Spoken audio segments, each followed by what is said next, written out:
Bonjour à tous, c'est Mister Dragon, j'espère que vous allez bien. Bienvenue sur ma chaîne. Comme vous avez vu sur la première vidéo, ma chaîne sera consacrée essentiellement sur du One Piece. Je ferai des vidéos top classement comme la première vidéo que vous avez vue. Cette vidéo qui va arriver sera plutôt une vidéo analyse, débat, théorie. Et je ferai également des reviews de chapitres chaque semaine ou toutes les 2 semaines, ça dépend quand est-ce qu'ils sortiront exactement. Donc alors avant de commencer cette vidéo, j'ai juste une chose à dire pour ceux qui regardent seulement l'animé et pas le manga. J'essaierai de mettre une petite indication pour les spoils, pour vous éviter de vous faire spoiler.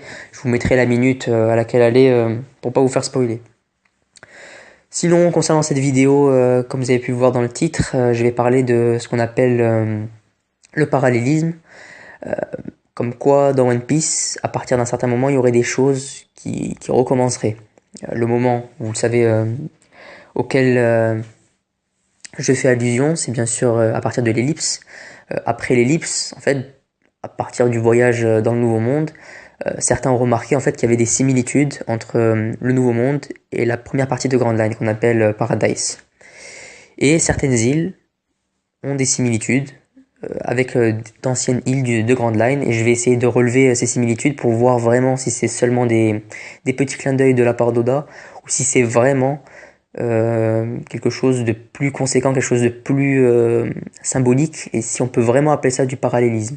C'est-à-dire vraiment quelque chose qui s'est reproduit en quelque sorte, comme, je sais pas, par exemple un exemple forcément simple pour tout le monde, Alabasta et Dressrosa. L'ennemi final était un grand corsaire, le grand corsaire voulait régner sur un, sur un royaume, Luffy est venu en aide à la princesse de chaque royaume. Euh, voilà, le grand corsaire était le chef, entre guillemets, le big boss d'une organisation secrète, ils avaient un nom de code. Bon voilà, c'est l'exemple d'Alabasta et de Dressrosa. C'est un exemple de parallélisme. Maintenant, on va essayer de voir si c'est seulement le cas de ces deux arcs ou si c'est le cas d'autres arcs également. Pour vraiment voir si Oda manipule ce parallélisme beaucoup plus fréquemment qu'on le croit. Donc c'est ce que je vais essayer de vous montrer durant cette vidéo. Et j'espère qu'elle vous plaira. Let's go!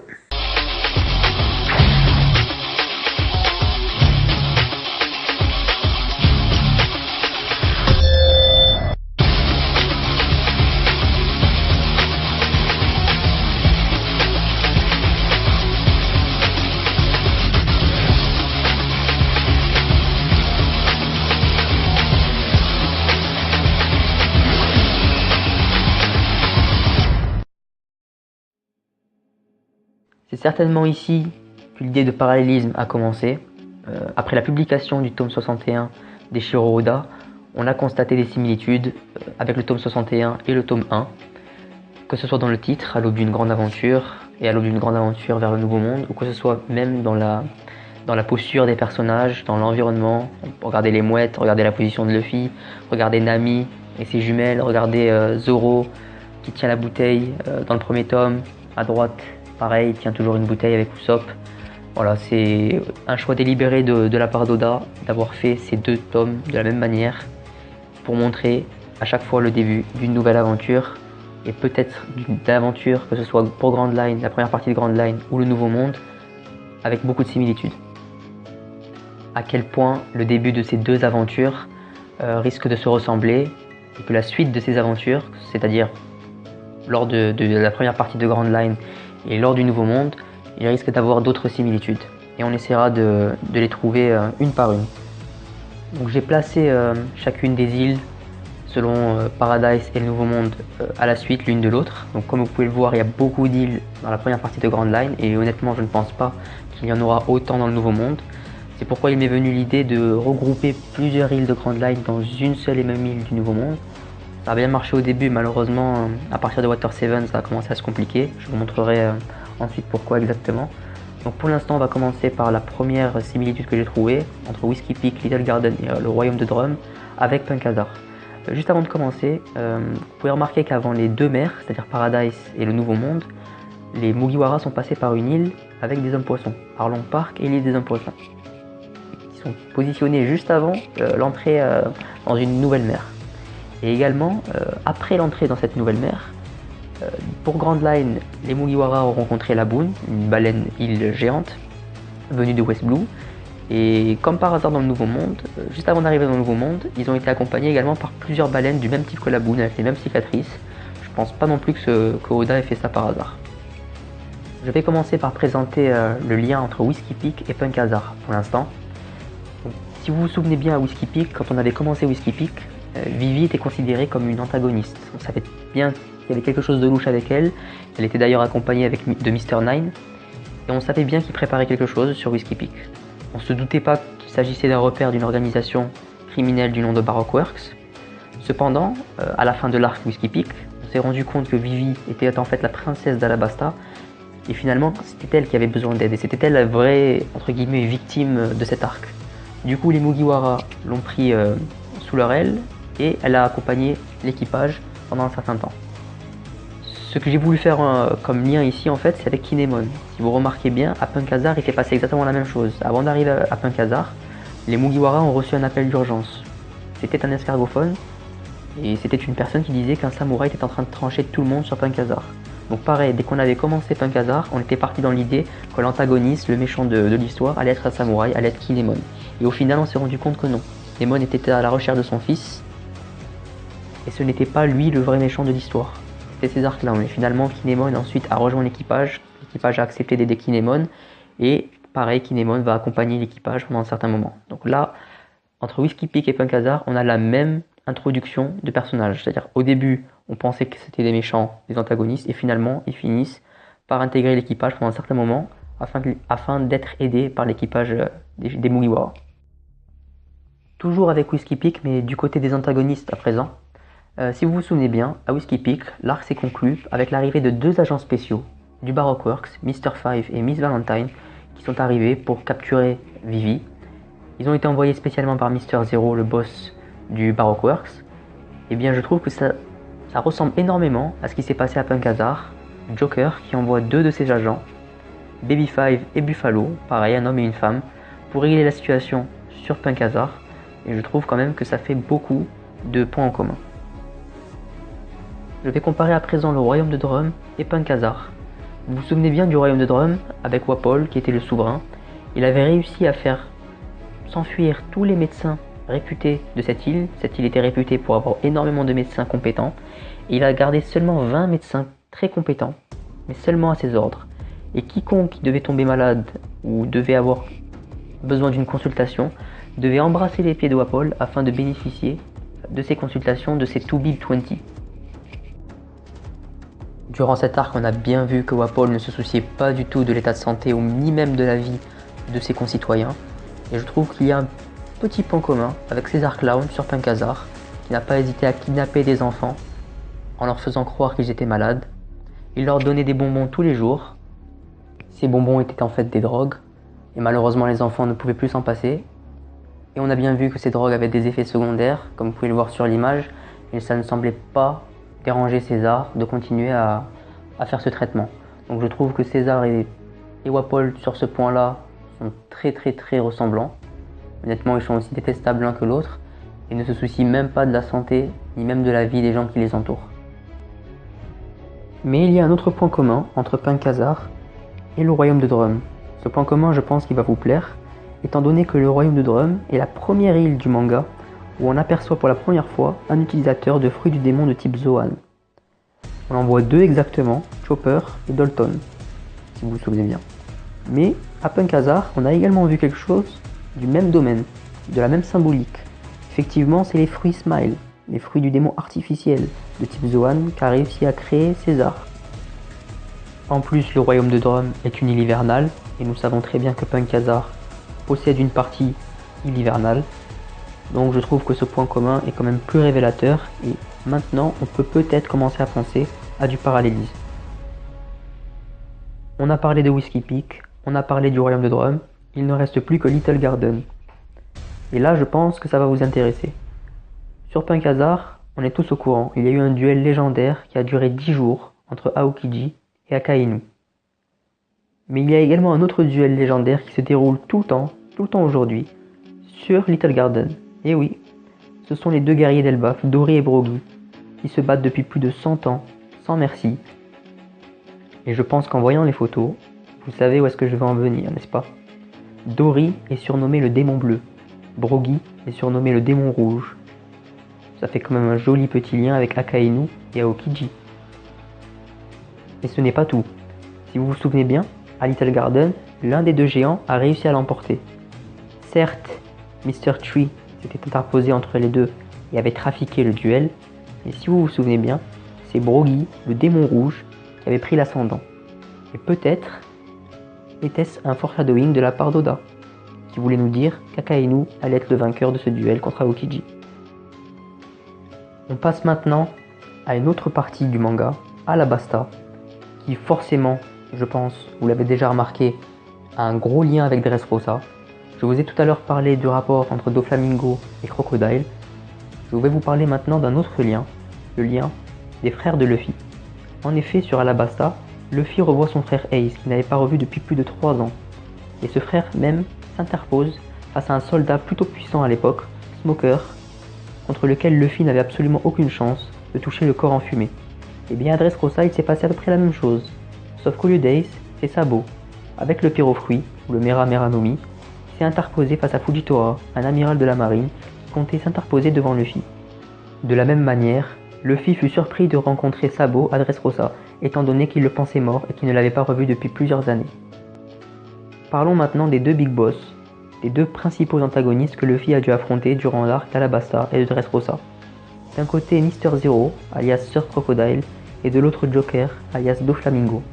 Ces deux grands corsaires ont donné beaucoup de mal à Luffy, qui a dû s'y prendre à 3 reprises pour vaincre chacun de ces personnages. Mais ces deux personnages ont un autre lien à mes yeux. Si vous vous souvenez bien, Crocodile a dit une certaine chose à Rainbase contre Luffy. Il a dit que selon la façon dont on utilisait un fruit du démon, son utilisateur pouvait devenir invincible. Et bien c'est à peu près la même chose à Dressrosa. Malgré son power-up et son Gear Force, Luffy a eu du mal à en finir avec Doflamingo. Pourquoi? Tout simplement parce que ce dernier maîtrisait tellement son fruit du démon qu'il a même réussi à débloquer le stade de l'éveil. Et il y a de grandes chances que Crocodile, même s'il ne nous l'a pas dit explicitement, ait utilisé un éveil à Alabasta. Il y a donc un parallélisme évident entre Alabasta et Dressrosa, étant donné que Luffy a eu du mal à vaincre ces deux grands corsaires grâce à leur maîtrise incroyable de leur fruit du démon. C'est pour cela que ces deux grands corsaires sont reliés. À mes yeux, ils ont aidé Luffy à mieux maîtriser son fruit du démon, étant donné leur maîtrise exceptionnelle, surtout pour Crocodile à un moment très tôt dans le manga, et même pour Doflamingo qui a pu résister au Gear Force. On peut ajouter le fait que Luffy, dans ces deux arcs, a aidé la princesse du moment à sauver son royaume et à vaincre l'antagoniste principal. Passons maintenant à un autre arc, Skypiea, que j'ai choisi de comparer avec Zou. Je dois vous avouer que j'ai trouvé beaucoup moins de preuves et de parallélismes évidents entre ces deux arcs. Par contre, j'ai trouvé quelques petites choses qui, à mon avis, seraient intéressantes d'être notifiées.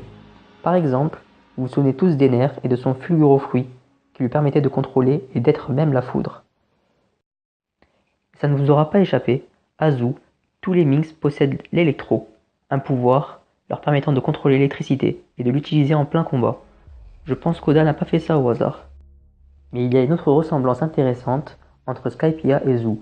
Certes, ces deux îles se situent haut en altitude, mais je ne pense pas que ce soit nécessaire pour un parallélisme.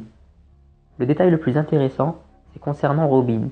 En effet, sur Skypiea, Robin a découvert un poneglyphe, mais ce n'est pas tout. À côté de ce poneglyphe, elle a découvert un message signé Goldie Roger. Ce dernier disait qu'il avait visité Skypiea et qu'il mènerait ce texte jusqu'aux confins de ce monde, certainement parlant du Rio Poneglyph. Et à Zou, Robin a également découvert un poneglyphe, un road poneglyph, l'un des 4 poneglyphes permettant de localiser l'île de Raftel. Surtout que Robin apprend par la même occasion que Goldie Roger était déjà venu sur Zou et que grâce à ce poneglyphe, il a pu devenir ensuite le roi des pirates. Malgré cela, je ne pense pas qu'on peut parler de parallélisme ici entre Skypiea et Zou. Malheureusement, il y a quelques petits clins d'œil d'Oda, mais rien de très conséquent pour parler de parallélisme. Je vais maintenant comparer Water 7, Enies Lobby, Thriller Bark avec Zou et Whole Cake Island. Ça va devenir un tout petit peu plus compliqué, étant donné qu'il y a beaucoup d'arcs. Cependant, il n'y a pas grand chose à dire concernant Water 7 et Zou. La seule comparaison qu'on peut faire entre ces deux arcs, c'est qu'à Water 7, vous vous souvenez bien qu'il y a l'Aqua Laguna qui vient et qui recouvre toute la ville d'une marée haute. À Zou, il y a à peu près la même chose. Zunisha, qui s'arrose, cause un grand raz-de-marée, un peu comme l'Aqua Laguna. Je vais maintenant comparer Whole Cake Island et Enies Lobby. Comme vous pouvez le constater, il s'est passé à peu près la même chose entre Robin et Sanji. Robin, pour protéger l'équipage, a décidé de se sacrifier et de se rendre au CP9. Sanji, de la même façon, a décidé de participer à la Tea Party de Big Mom afin de protéger son équipage ainsi que le baratier.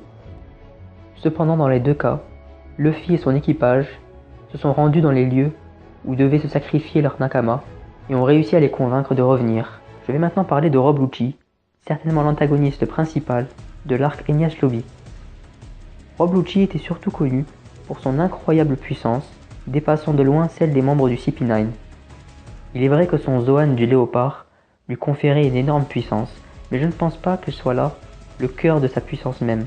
À mon avis, Rob Lucci excelle surtout dans l'aspect physique. Je veux dire par là, dans la maîtrise du Rokushiki, la technique des 6 pouvoirs. Il la maîtrisait bien mieux que n'importe quel membre du CP9. C'est surtout cette capacité physique et athlétique qui a donné énormément de mal à Luffy durant son combat contre Rob Lucci. D'ailleurs, ça a été certainement l'un de ses plus difficiles combats de tout le manga. Je vais maintenant parler de Katakuri. Alors préparez-vous à avoir un peu de spoil. Je dirais 30 secondes de spoil. 3, 2, 1, c'est parti. Katakuri, certes avec son Fruit Mochi, est un monstre de puissance, un ennemi redouté, certainement l'un des plus difficiles que Luffy a dû affronter. Mais je pense surtout que sa force réside dans l'aspect physique. Et quand je dis l'aspect physique, je veux bien sûr parler de son fluide, son haki. C'est principalement son haki perceptif qui a donné le plus de mal à Luffy durant son combat contre Katakuri. Et c'est là où je vois le point commun entre Rob Lucci et Katakuri. Ce sont certainement deux monstres de puissance, surtout dans l'aspect physique. L'un maîtrisant la technique des 6 pouvoirs à la perfection, et l'autre maîtrisant le fluide perceptif au point de voir le futur. D'ailleurs, durant ces deux combats, Luffy s'est totalement surpassé dans le plan physique justement. Je vais continuer à parler de Whole Cake Island, mais cette fois, je vais le comparer à Thriller Bark.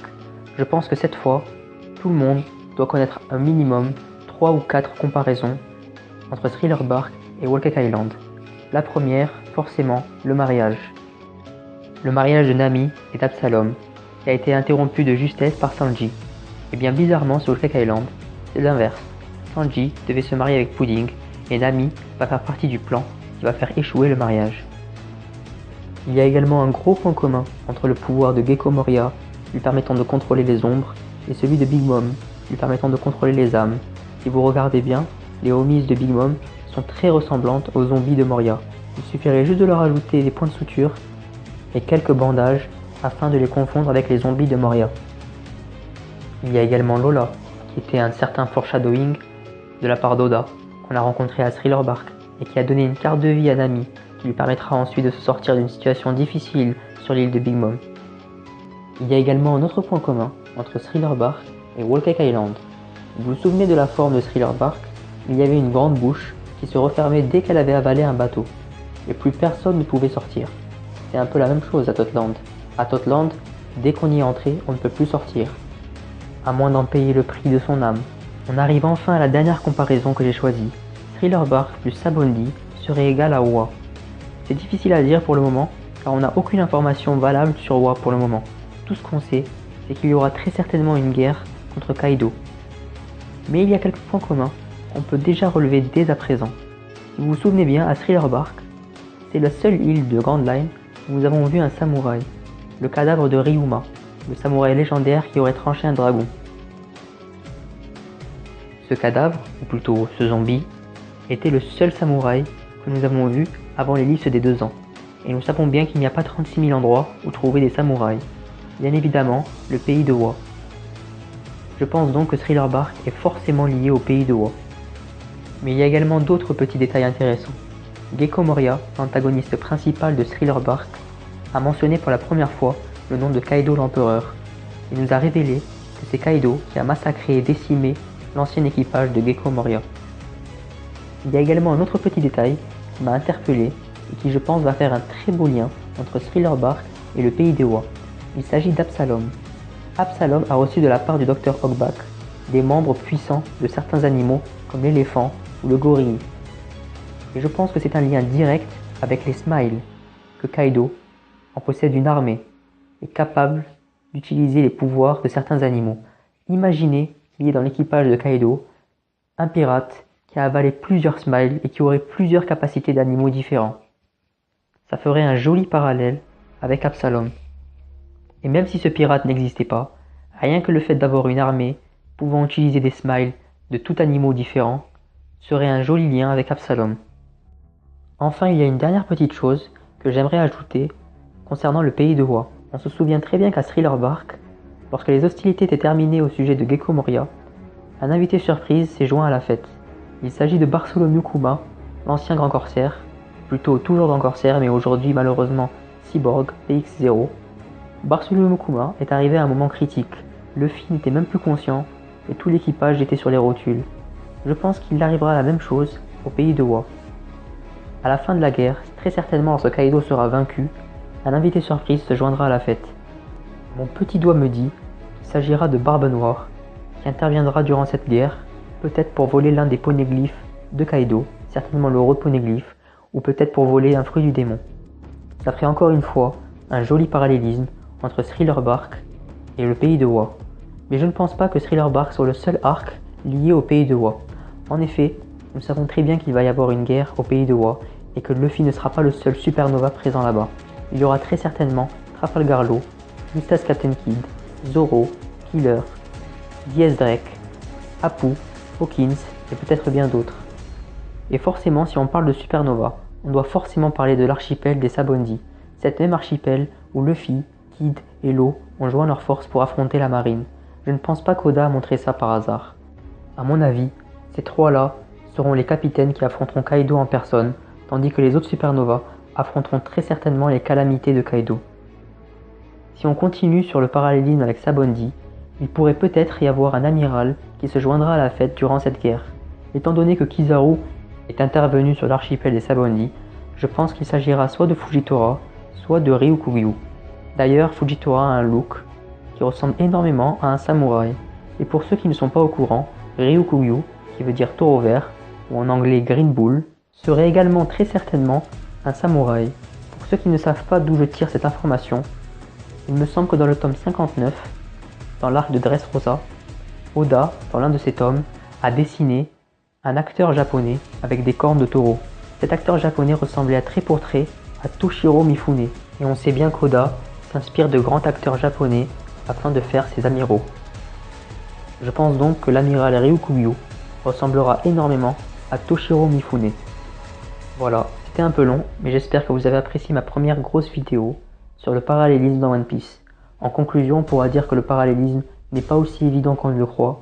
Dans certains arcs, certes, il apparaît d'une manière assez certaine, mais ce n'est pas toujours suffisant pour parler de parallélisme. En tout cas, j'espère que vous avez vraiment apprécié cette vidéo. Et si jamais vous connaissez d'autres clins d'œil d'Oda que je n'ai pas mentionné durant cette vidéo, n'hésitez pas à m'en parler dans les commentaires. J'espère en tout cas vous avoir surpris sur certains détails, et je compte sur vous pour parler dans les commentaires et me dire vos impressions sur la vidéo.